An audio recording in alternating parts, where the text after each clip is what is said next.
Hello friends, welcome back to my YouTube channel commerce to career. So student, last part में हमने पढ़ा था कि जॉइंट हिंदू फैमिली बिजनेस क्या होता है। तो जॉइंट हिंदू फैमिली बिजनेस एक ऐसा बिजनेस होता है जिसके अंदर जितने भी मेंबर्स होते हैं फैमिली के, वो सारे मिलकर उस बिजनेस को क्या करते हैं, रन करते हैं। बट वो जो बिजनेस है वो ऑपरेट, उस बिजनेस के जो मेन डिसीजन होंगे वो कौन लेगा, उस फैमिली का जो होता है करता रहता है। जो करता होता है वो सारी चीजें करेगा बिजनेस के लिए, और जो बाकी मेंबर्स होते हैं वो कर्ता के ऑर्डर को फॉलो करेंगे। तो आज हम करेंगे जो मेरिट्स होती हैं जॉइंट हिंदू फैमिली बिजनेस की, वो क्या क्या होती हैं। सबसे पहले होता है इफेक्टिव कंट्रोल। इफेक्टिव कंट्रोल का मतलब होता है कि फॉर एग्जाम्पल कोई भी बिजनेस है, ठीक है, उस कोई भी बिजनेस है एक फैमिली का, ठीक है। एक फैमिली के अंदर 10 मेंबर रहते हैं, 10 में से एक जो मेंबर है वो सबसे बड़ा है, तो वो कौन है उस बिजनेस का, करता है। यानी कि करता कौन है, एक, और बाकी जो रिमेनिंग पर्सन बच गए वो कौन है, 9 मेंबर्स, ठीक है।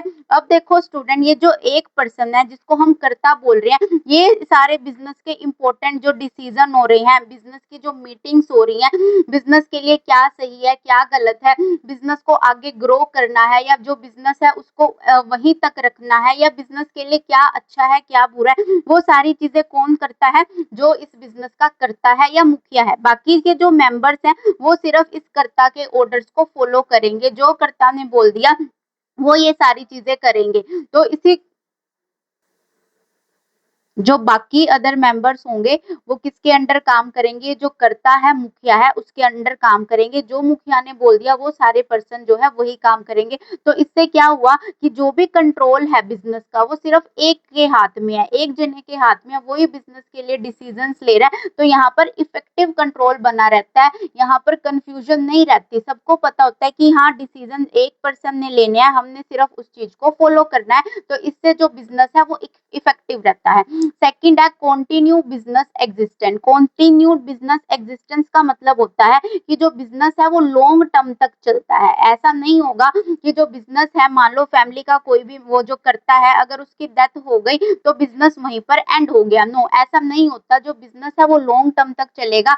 अब मान लो कर्ता की जो है वो डेथ हो गई, बट कर्ता के बाद जो सेकंड सबसे बड़ा पर्सन है उस फैमिली का, वो ऑटोमेटिकली उस बिजनेस का क्या बन जाता है, मुखिया बन जाता है, या उस बिजनेस का क्या बन जाता है, कर्ता बन जाता है। और फिर वो वैसे ही तरीके से जैसे पहले वाला पर्सन बिजनेस को रन कर रहा था वैसे ही रन करेगा, और बाकी के जो फैमिली मेंबर्स हैं वो उसके ऑर्डर को, वो उसकी इंस्ट्रक्शन को क्या करेंगे, फॉलो करेंगे। थर्ड है limited liability of the members. Limited liability of the members का मतलब है ये जो जॉइंट हिंदू फैमिली बिजनेस है इसके अंदर जो कर्ता होता है, सिर्फ कर्ता की जो लाइबिलिटी है वो अनलिमिटेड होती है, ठीक है। बाकी जो मेंबर्स हैं उनकी जो लाइबिलिटी होती है वो लिमिटेड होती है। तो यहाँ पर ये जो बिजनेस है ये इसीलिए बेनिफिशियल है कि जितने भी जो अदर मेंबर्स हैं उनकी लाइबिलिटी यहाँ पर सिर्फ लिमिटेड है, ओनली कर्ता की जो लाइबिलिटी है वो यहाँ पर क्या है, अनलिमिटेड है। नेक्स्ट है increase the loyalty and cooperation. Increase the loyalty and cooperation का मतलब क्या होता है कि यहाँ पर जितने भी जो मेंबर्स हैं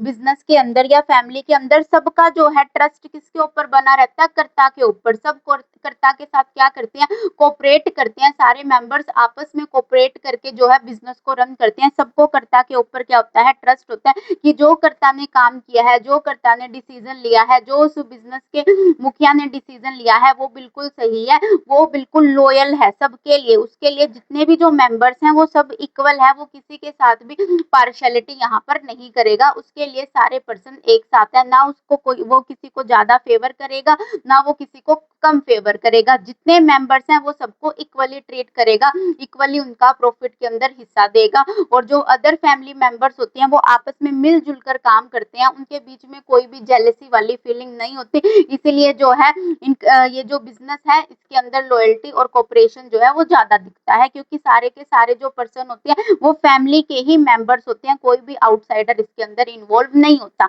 लास्ट है advantage of inheritable quality. Advantage of inheritable quality का मतलब क्या होता है, ये जो जॉइंट हिंदू फैमिली बिजनेस होता है ये एक जनरेशन से दूसरी जनरेशन को क्या किया जाता है, हैंड ओवर किया जाता है। मतलब कि पहले आपके दादा ने किया, फिर दादा के बाद आपके फादर उस बिजनेस को कर रहे हैं, अब आपके फादर के बाद जो है आप बिजनेस कर रहे हो, आपके बाद कौन करेगा उस बिजनेस को, आपकी जो आगे आपके जो बच्चे हैं वो उस बिज़नेस को करेंगे। तो यहाँ पर जो बिज़नेस है वो एक जनरेशन से दूसरी जनरेशन पे क्या हो रहा है हैंड ओवर हो रहा है। तो ये जो बिज़नेस होता है यहाँ पर क्या है इसका एडवांटेज इनहेरिटेबल क्वालिटी होती है। तो मेरिट्स क्या है जॉइंट हिंदू फैमिली की इफेक्टिव कंट्रोल, सेकंड है कंटिन्यू बिज़नेस एक्जिस्टेंस, थर्ड है limited liability of the member, fourth है इंक्रीज लॉयल्टी एंड कोऑपरेशन और लास्ट है advantage of inheritable quality. I hope student आप सबको ये 5 पॉइंट्स बहुत अच्छे से क्लियर हुए होंगे। अगर किसी भी स्टूडेंट को कोई डाउट है तो प्लीज कमेंट्स जरूर करें। Thank you and do not forget to subscribe my channel.